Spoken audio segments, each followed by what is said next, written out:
जी। इस बार जब आपने परीक्षा दी होगी, चूंकि आप पहले एक बार यूपीएससी क्लियर कर चुके हैं, तो इस बार कुछ खास आपने कुछ एम बनाया हुआ था कि मुझे ये अचीव करना है, या कैडर को लेके कि इस कैडर पे जाना है, इस रैंक में जाना है? हाँ, वैसे तो ऑब्वियसली क्योंकि आप एक साल गैप दे के प्रिपरेशन कर रहे हो सर्विस से, एक साल की छुट्टी पे था मैं, तो आई वाज जी। Expecting to get a better service than I am currently in, so जी। I was hoping to get into first 3-4 services जो मेरी चॉइस की थी, uh I Indian administrative services, police services या फॉरेन सर्विसेज, जी। मेरा ज्यादा प्रेफरेंस था इन सर्विसेज के लिए। लेट्स जी। से अभी क्या ये बनता है, एलोकेशन के हिसाब से क्या सर्विस मिलती है, but I will be happy. जी। जी। पहली बार आपने यूपीएससी कब क्लियर किया था, और उसके बाद में फिर आप इंडियन इंफॉर्मेशन सर्विसेज में आए?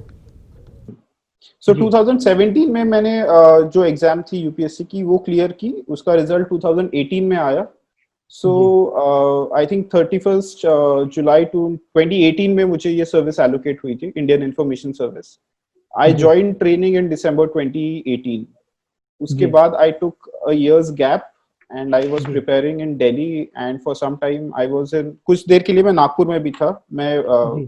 जो पीआईटीसी नागपुर है, मॉरिस कॉलेज, वहां पे भी दो जी। तीन महीने मेंस प्रिपरेशन के लिए था।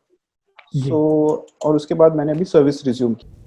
जी। ये जो आप जिक्र कर रहे हैं भारतीय प्रशासकीय सेवा पूर्व प्रशिक्षण केंद्र, वहाँ के 6 विद्यार्थी जो हैं वो पास हुए हैं इस मर्तबा नागपुर सेंटर के, जिनमें से एक नागपुर के आप हैं, 2 चंद्रपुर के, तो ऐसे मिला के विदर्भ के 3 हैं। पर आपसे निखिल, ये जानना चाह रहा था मैं कि आप इंजीनियरिंग के बैकग्राउंड से आते हैं, और आपने जैसा कि बताया कि आप बचपन से ही ये सोच रहे थे, तो क्या आपने इंजीनियरिंग के दौरान ही ये तय कर लिया था कि आपको एडमिनिस्ट्रेटिव सर्विसेज में जाना है? क्योंकि इंजीनियरिंग में भी आप उस दौर में हैं जब इंजीनियरिंग में भी अपने आप में बहुत स्कोप है, उसके बाद में भी आपने यूपीएससी का चयन किया, और ये एग्जाम्पल कई हमारे सामने आते भी रहे हैं कि इंजीनियरिंग बैकग्राउंड से या मेडिकल बैकग्राउंड से स्टूडेंट्स आते हैं यूपीएससी के लिए और काफ़ी अच्छा करते हैं। जी। इंजीनियरिंग में मैं जब गया तो उस समय मेरा I was in two minds. Initially जी। मैं एमबीए या सिविल सर्विसेज दोनों के प्रति उतना ही इंक्लाइन था। सो जी। Then I got into faculty of management studies Delhi, and it is a good जी। College, top 5 top 6 college in India. So जी। then I decided कि I will do MBA as a backup option, and उसके जी। बाद I worked for a while. I think it is after 2013 or around 2013 जब I finally decided that I will do civil services. जी। जी। आप engineering services से engineering से आते हैं, engineering आपका background है, उसके बाद में आपने यूपीएससी चुना है। तो एक रेशो जब यूपीएससी के एग्ज़ाम को जो क्रैक करते हैं, जो पास होते हैं, उनका अगर निकाला जाए तो वो इंजीनियरिंग और मेडिकल के बैकग्राउंड से आने वाले लोगों का प्रतिशत ज़्यादा रहता है। तो इसको थोड़ा सा आप बताइए कि आप इंजीनियरिंग कर लेते हैं या मेडिकल आप कर लेते हैं, तो उसके बाद में ज़्यादा आसान हो जाता है? क्योंकि यूपीएससी का एक एग्ज़ाम जो होता है, ऐसा नहीं है कि आप सिर्फ टेक्निकल फील्ड में अगर आप एक्सपर्ट हों या टेक्निकल फील्ड की आपने पढ़ाई की हो तो आप उसको आप पास कर सकते हैं। उसमें बहुत सारी चीज़ें हैं, उसमें फ़िलॉसफी है, सोशियोलॉजी है। तो इंजीनियरिंग और मेडिकल के जो बच्चे रहते हैं उनके लिए यूपीएससी क्यों इतना आसान लगता है उन्हें? एक बीच में जब ट्रेंड बना था कि सीसैट के मार्क्स जब जी। प्रीलिम्स में काउंट होते थे, तो जी। इंजीनियरिंग स्टूडेंट्स के लिए ये थोड़ा एक एडवांटेज था, बट जी। अभी वो एडवांटेज नहीं है। बट आई थिंक जी। इंजीनियरिंग या फिर मेडिकल के स्टूडेंट्स का जो हम देखते हैं ये चयन जो ज्यादा हो रहा है सिविल सर्विसेज में, ये मैं मानता हूँ कि ये आई थिंक महाराष्ट्र में वगैरह ज्यादा हो सकता है। बट अगर आप जी। दिल्ली के स्टूडेंट्स देखें, तो जी। जैसे दिल्ली यूनिवर्सिटी के काफी स्टूडेंट्स हैं जिनका हर साल एक कंसिडरेबल अमाउंट में सिविल जी। सर्विसेज में सिलेक्शन जी। होता है। उसी तरह जी। जेएनयू से भी काफी लोगों का सिलेक्शन होता है जो जी। कि एक आर्ट्स बैकग्राउंड के आर्ट्स या फिर आर्ट्स बैकग्राउंड से ह्यूमैनिटीज आते हैं। जी। बैकग्राउंड्स के स्टूडेंट्स हैं। जी। सो आई जी। थिंक एक वो है हमारे तरफ, एक प्रेफरेंस है इंजीनियरिंग के लिए, एंड फ्यूचर जी। में ये ट्रांसलेट होता है यूपीएससी की तरफ। इन जी, अदर स्टेट्स और इन जैसे यूपी बिहार से भी आप देख लीजिए कि काफी जी, सारे स्टूडेंट्स हैं जो काफ़ी बच्चे आर्ट्स आते या हैं। ह्यूमैनिटीज बैकग्राउंड से क्लियर करते हैं. So ji, I don't think कि exam as such has any bias towards engineers or medical students. जी। पर आपने जो एग्जाम्पल दिए, चाहे वो दिल्ली यूनिवर्सिटी या जेएनयू या दिल्ली के छात्र या यूपी बिहार के, बिहार को तो वैसे भी यूपीएससी की फैक्ट्री कहा जाता है। एक बचपन से ही वहाँ के जो छात्र रहते हैं, वो एक उनके दिमाग में ये रहता है कि उनको यूपीएससी करना है। पर विदर्भ का अगर हम देखें या महाराष्ट्र का देखें तो यूपीएससी के रिजल्ट में रिप्रेजेंटेशन उतना नहीं दिखाई देता है। इसके पीछे की आपको वजह क्या लगती है? हम जब भी लिस्ट निकालते हैं 1000 के करीब, अगर मान लें कि औसत के तहत 1000 विद्यार्थी अगर चयनित होते हैं, 1000 निकल के आते हैं, तो उसमें से काफ़ी जो हिस्सा रहता है वो यूपी बिहार हिंदी बेल्ट के छात्रों का रहता है बनिस्बत की महाराष्ट्र, और महाराष्ट्र से ज़्यादा तो मुझे लगता है कि साउथ के स्टेट्स का उसमें पार्टिसिपेशन रहता है। ऐसा क्यों लगता है आपको कि मतलब क्या यूपीएससी के लिए एक बेहतरीन या क्या उसे बूस्ट करने वाला माहौल विदर्भ में और महाराष्ट्र में नहीं आपको दिखाई देता है? Um, ये एनालिसिस थोड़ा 3-4 साल पहले तक ट्रू था. अभी आप अगर देखेंगे तो महाराष्ट्र से जो यूपीएससी में जो नंबर ऑफ स्टूडेंट्स पास हो रहे हैं, जी, ये टॉप 3 टॉप 5 स्टेट्स का में से एक होगा महाराष्ट्र. जी, इसके पीछे कुछ और रीजंस हैं, जैसे Maharashtra state government is also doing a lot of efforts जी, to prepare students for civil services. जैसे ये जी, सीएक का एक स्कीम हुआ, बार्टी का एक स्कीम है, जी, या अभी एक और सारथी स्कीम है, तो इससे स्टूडेंट्स को काफी हेल्प हो रही है. जी, बट एक और चीज, जैसे ये कंट्रीब्यूशन महाराष्ट्र का और ज्यादा हो सकता है, बट इसके पीछे एक रीजन है कि एमपीएससी और यूपीएससी का जो सिलेबस है ये काफी डाइवर्जेंट है. तो जी, यूपीएससी में जो पढ़ाई करनी पड़ती है वो थोड़ी सब्जेक्टिव, एटलीस्ट फॉर जी, मेंस आपको एक जी, सब्जेक्टिव पढ़ाई करनी पड़ती है. जी, बट एमपीएससी का जो फॉर्मेट है वो प्योरली ऑब्जेक्टिव है. तो जी, एक स्टूडेंट्स में ये होता है कि वो कहाँ पे कंसंट्रेट करें, क्योंकि बहुत से स्टूडेंट्स एमपीएससी और यूपीएससी दोनों प्रेप करना चाहते हैं. जी, तो that is why they feel उनका एक जो एनर्जी या फिर उनका अटेंशन होता है वो डाइवर्ट हो जाता है. जी, वैसा जी, जी, केस यूपी या बिहार में नहीं है. उनका जो स्टेट सिविल सर्विसेज का जो फॉर्मेट है वो it is very close to UPSC pattern. So जी, उन्हें कुछ ज्यादा एक्स्ट्रा एफर्ट नहीं लगाना पड़ता है, या उनका अटेंशन या एनर्जी ज्यादा डाइवर्ट नहीं होती है. जी, जी, जी, जी। आपने जो ज़िक्र किया कि सरकार भी अपनी तरफ से काफ़ी प्रयास कर रही है कि यूपीएससी में महाराष्ट्र का पार्टिसिपेशन बढ़ाया जाए। पिछली सरकार ने काफ़ी हद तक इसमें प्रयास किया, कई संस्थाएं बनाई जिसके माध्यम से ट्रेनिंग प्रोग्राम चलाएं कि यूपीएससी को हमारे बच्चे, महाराष्ट्र के जो बच्चे हैं वो पास कर पाएँ।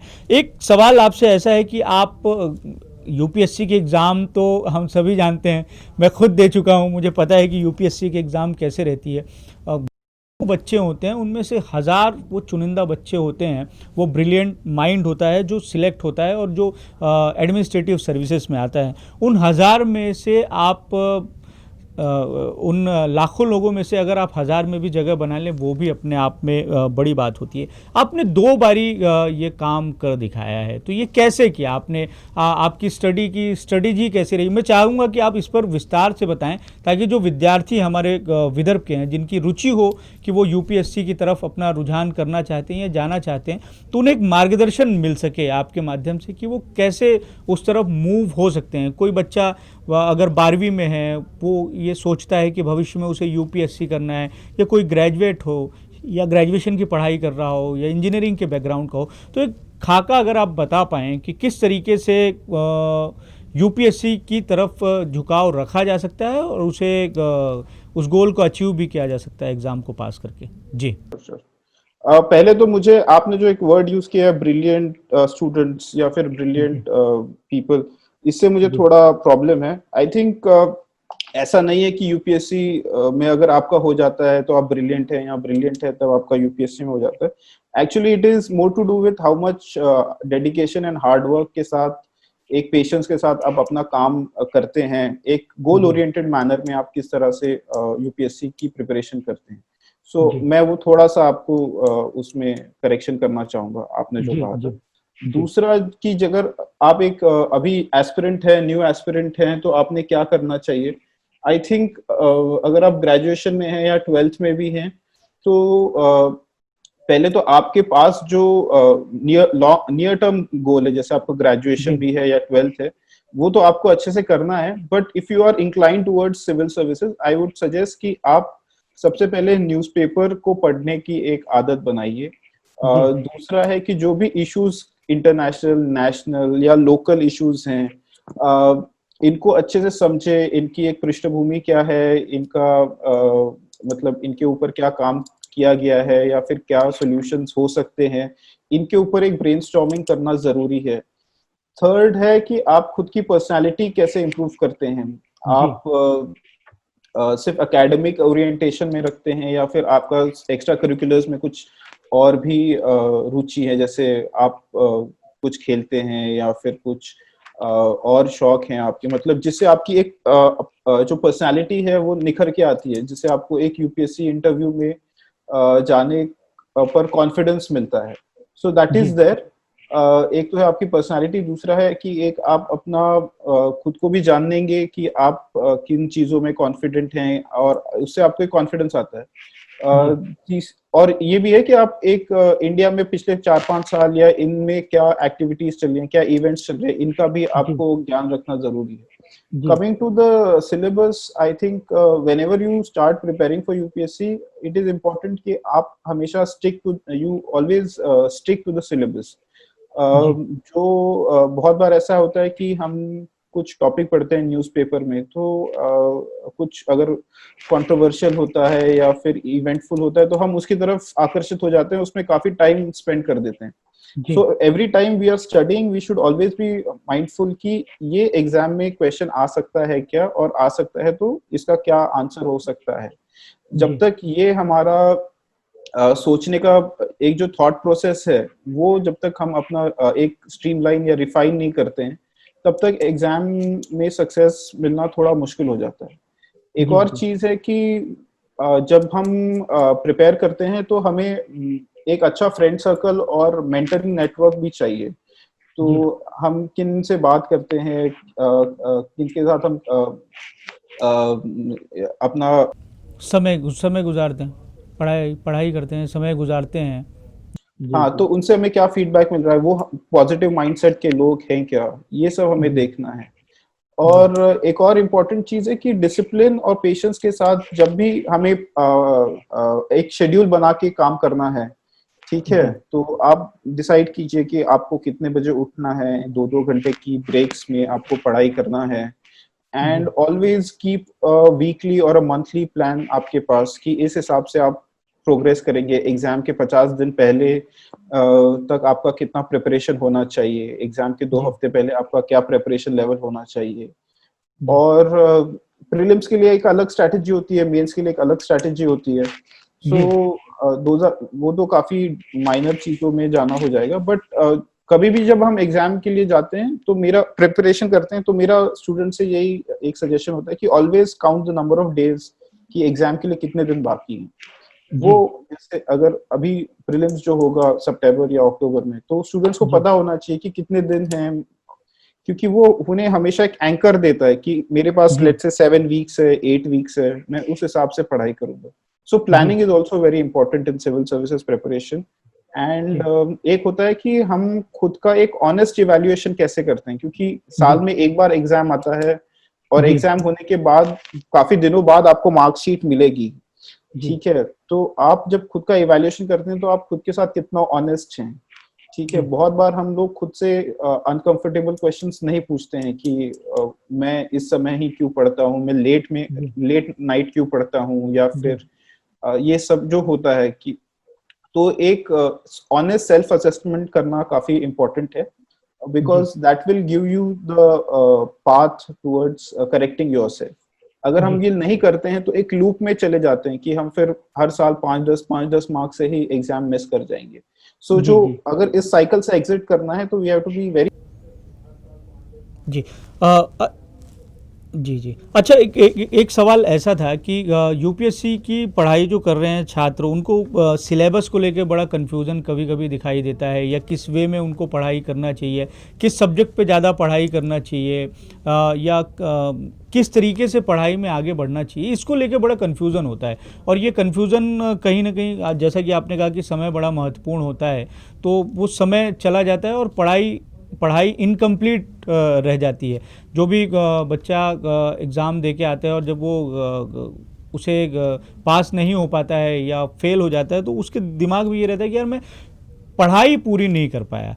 तो जो पास होने वाले विद्यार्थी हैं वो किस तरीके से पढ़ाई कर रहे हैं, वो किस तरीके से अपना प्लान बनाते हैं और किस तरीके से ज़्यादा सब्जेक्ट्स को कवर करते हैं?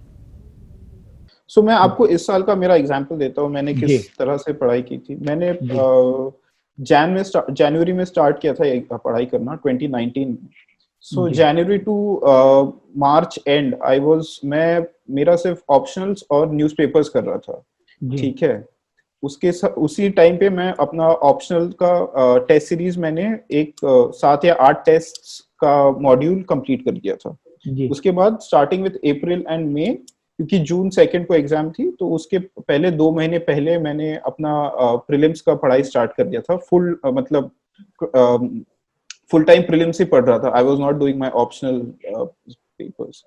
उसके हम्म, बाद जब प्रीलिम्स खत्म हुआ, I started with my GS preparation along with my optional preparation. तो अगर आप जी, अभी से प्रिपरेशन करना चाहते हैं तो मेरा यही सजेशन होगा कि आप पहले अपना ऑप्शनल प्रिपरेशन जो है वो काफी सॉलिड कर लीजिए। और एक और चीज है कि आपकी जो आंसर राइटिंग की स्टाइल है वो जी, ऐसी रखिए कि उसमें आप कम से कम वर्ड्स में बहुत अच्छा एक्सप्रेस कर पाएं, स्पेशली इन एसे जी, एंड ये एथिक्स का जो पेपर है। So I ji, think writing style is also very important. How do you fit in diagrams and other illustrations in your answer is also important. तो जी, आपको अगर syllabus complete करना है तो पहले आप अपना ऑप्शन कंप्लीट कीजिए एंड जी, डोंट मेक किसी भी एक टॉपिक पे काफी ज्यादा टाइम स्पेंड करना इज नॉट आइडियल। तो जी, मेरा यही सजेशन है कि आप हफ्ते में एक एक दिन अगर GS1 GS2 GS3 या कुछ और टॉपिक्स आपने with in GS1 GS2 GS3 4 identify कर लिए, तो वीकली उन्हें रिवाइज करना इंपॉर्टेंट है, या you have to revisit those topics at least जी, वंस इन 10 डेज। तो उस तरह जी, से आपका सारे सब्जेक्ट्स पे या सारे टॉपिक्स पे एक होल्ड भी रहेगी और आप जी। अच्छा, एक सवाल आपसे ये जानना चाह रहे हैं कि आपने जो तैयारी है वो कहाँ से की? बहुत धारणा ये रहती है कि जैसे कि दिल्ली की बात करें तो मुखर्जी नगर और साउथ कैंपस का जो इलाका है उसे भी आईएएस की फैक्ट्री, यूपीएससी की फैक्ट्री कहा जाता है। वहाँ जो जिस तरीके से कोचिंग इंस्टीट्यूट्स हैं यूपीएससी को लेके, और जो वहाँ पे एक पूरे देश भर से बच्चे आते हैं पढ़ने के लिए, उनको मैंने देखा हुआ है कि 18-18 घंटे वो बच्चे पढ़ाई करते हैं। तो आप किस तरीके से पढ़ाई करते थे? आप 18 घंटे पढ़ाई करते थे, या आपने एक शेड्यूल बनाया हुआ था कि इस दिन में मुझे इतनी पढ़ाई करना है, ये सब्जेक्ट मुझे ख़त्म करना है? और आपने पढ़ाई की कहाँ? आपने नागपुर से रह के पढ़ाई की दोनों मरतबा, या आप दिल्ली से रह के भी आपने की?